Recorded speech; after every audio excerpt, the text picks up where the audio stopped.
Welcome to the Binge List. I am your host, Paul Chappell, and we are recapping Loki on Disney Plus, Season 1, Episode 3. This episode is called Lamentis, which is a planet that the Lokis get stranded on. Lamentis 1 to be sure. Now, I'm going to be referring to the other Loki, the female Loki, Lady Loki, as Sylvie, because that's one of the things we learned in this episode, that this Loki doesn't even consider herself Loki. And one of the things we find out is that her whole background is different from Loki. Now, my theory is that she is from another timeline, that timeline that was put back together after the multiverse war. I think what happened is that the timekeepers were trying to erase her, and somehow she escaped, and she's been running ever since. And, in the last episode, we know she kind of blew up the timeline a little bit. Well, we find out very quickly the reason she did that was so that the timekeepers would be distracted when she went to kill them. Because when Loki steps through the portal, he's back in the TVA, and he quickly catches up with Sylvie because she's killing everybody, and she's about to get on the elevator that was going to take her to the timekeepers. Now she knows this elevator is going to take her to the timekeepers because it's gold. And we find out from the very first scene in the episode, she is interrogating C20, which is one of the Minute people, or Minute Men, I think they call them, that he kidnapped in the last episode.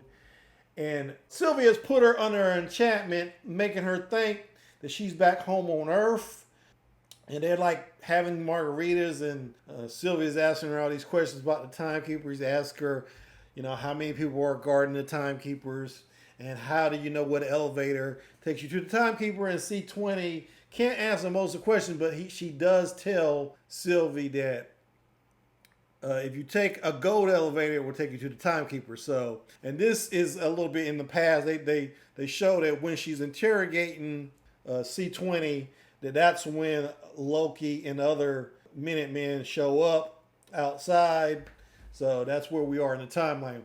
Anyway, she's trying to infiltrate the timekeepers, and Rinslayer shows up to escape. Loki grabs her TemPad, which is some kind of pad that helps you time travel. It has all the destinations already computed in. He just takes it off of Sylvie and activates it, and it takes them to this moon called Lamentis in 2077. That's the year that they are in. And they're on this moon that's about to be obliterated by a planet crashing into it.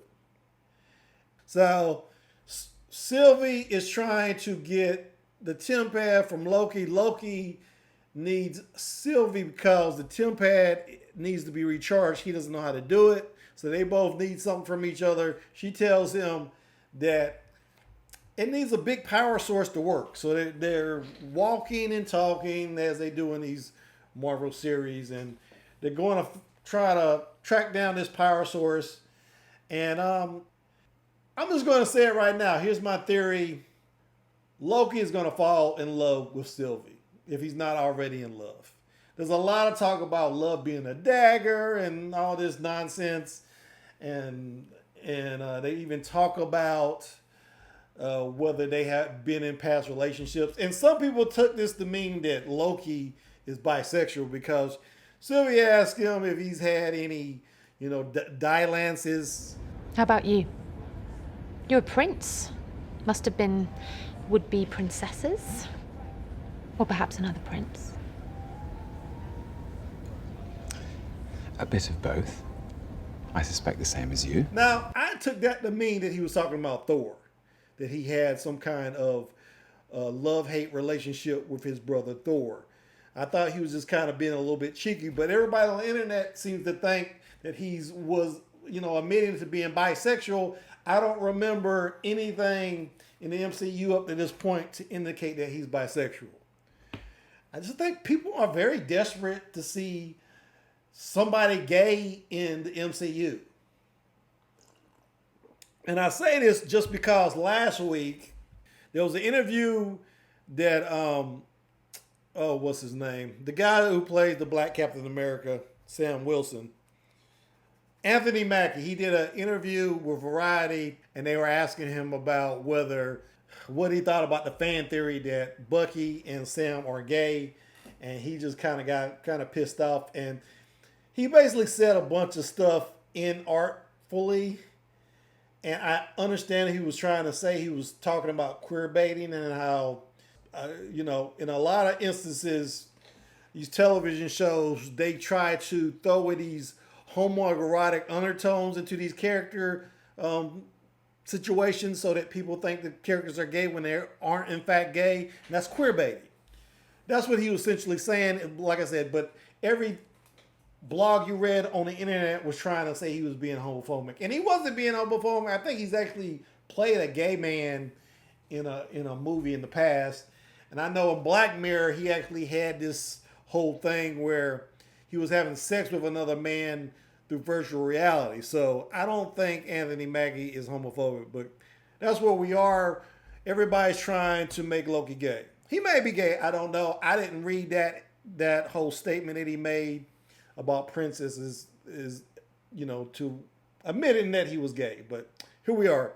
Like I said, I feel like Sylvie is going to be his love interest. He is totally into her. He even gets drunk on a train, and he's singing, and you could tell he's in love with her. He's singing to her, directly to her. She's not in love with him, of course.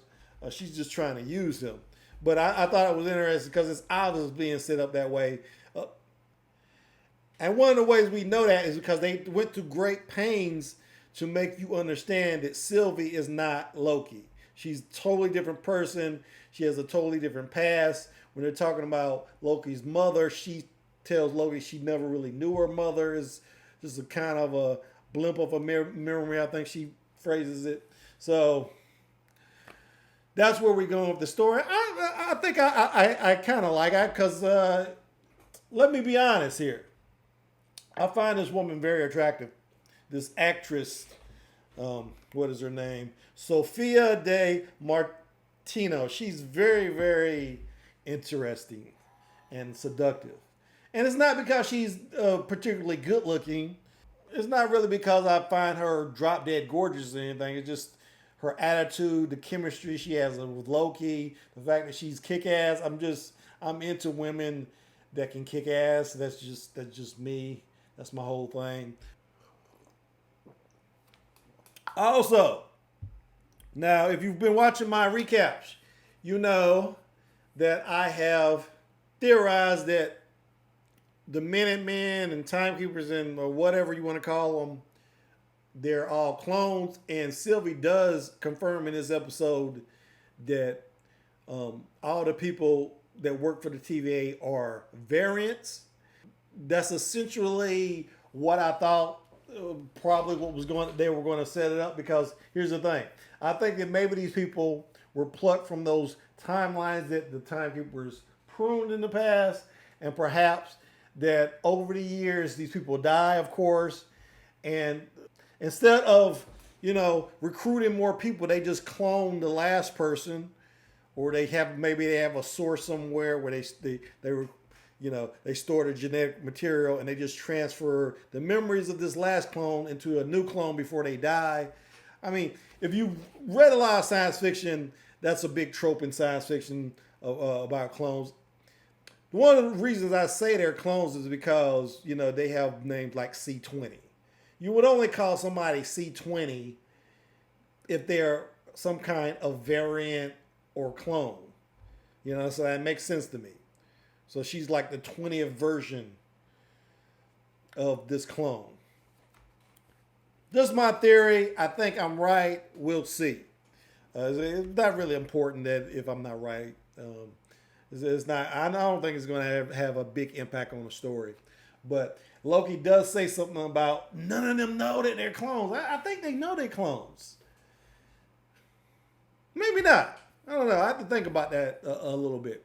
Okay, but at the end of the episode, the episode kind of ends on a cliffhanger. because the ship that everybody's trying to evacuate the moon from is destroyed. So looks like they're going to be in some trouble next episode. Of course, we know they're going to survive somehow, but there was some speculation by some people. I've read a couple of reviews of this episode, and there was some speculation on that maybe this was all in Loki's head, because it was shown early in the episode that Sylvie is able to play somebody into, the mindset that they're in another, she can enchant you and make you think you're into a some kind of setting that you're not really into, and that way extract information from you. So I don't really buy that theory, because the only reason she would have done that with Loki is to get the TemPad back, and at some point he reveals where the TemPad is, and by that time it's broken. So I don't really even see any reason why she would be enchanting him at this point. So I don't really buy that theory. But it was interesting. It was mostly filler episode, although we learned some important things in the episode. So it was worthwhile. I actually watched this a lot quicker than I watched the other episode. I was like, and what I mean by that is I finished watching it and just continue, start watching it from the beginning again. I enjoyed it that much. Yeah, I thought it was very interesting. But yeah, so that is Lamentis episode 3 of Loki. Pretty good episode. I can't wait to see what they got for next week. But that's all I got for today. I'd like to thank my subscribers and encourage you. Hit that subscribe button. Give me a like. Give me a comment down below. And I will see you when I see you. Thanks for watching.